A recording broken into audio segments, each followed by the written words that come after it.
अमित शहांनी दिलेला राज्यपाल पदाचा शब्द पाळला नाही असं अडसूळांनी म्हटलंय। शिवसेनेला 2 राज्यपाल पद देण्याच्या आश्वासनाला 2 वर्ष झाली असं अडसूळांनी म्हटलंय।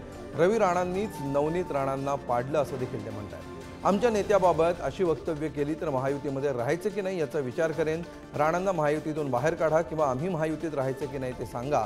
महायुतीमध्ये खडा टाकण्याचं काम रवी राणा करतायत असा आरोप अडसूळांनी केला। नवनीत राणासाठी पूर्ण गावागाव फिरील, पण त्यांनी पूर्ण विरोधामध्ये नवनीत राणाचा प्रचार केला, त्यांना पाळण्यासाठी पूर्ण यंत्रणा लावल्या आणि आज ज्या प्रकारचे ते वक्तव्य करत आहे, मला असं वाटतं त्यांचं मानसिक संतुलन बिघडलेलं आहे। त्यांना चांगल्या डॉक्टरची ट्रीटमेंटची गरज आहे। त्यांना कुठेही माझी मदत लागेल चांगल्या हॉस्पिटलमध्ये ट्रीटमेंट घेण्यासंदर्भात तर मी त्यांना करायला तयार आहे। पण असं खोटं राजकारण करून, खोटं वक्तव्य करून ते देशाचे गृहमंत्री अमित शहाजींना ब्लॅकमेल करत आहे आणि अशा ब्लॅकमेलांना खऱ्या अर्थानं लोकांनी अनेकदा नाकारलेलं आहे।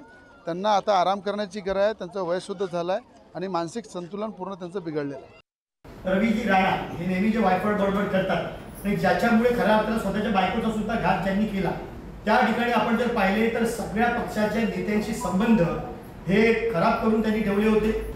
आम्ही जेव्हा काम करतो, आनंदराव अडसूळ फक्त शिवसेनेचे नेते नाही तर युतीचेही नेते आहेत आणि जर एखाद्या नेत्याबद्दल जर अशा पद्धतीची वायफळ बडबड जर रवी राणांसारखे हे छपरी आमदार जर करणार असतील तर मला वाटतं नक्कीच त्या युतीमध्ये राहायचं की नाही हा सुद्धा विचार शिवसेनेला करावा लागेल।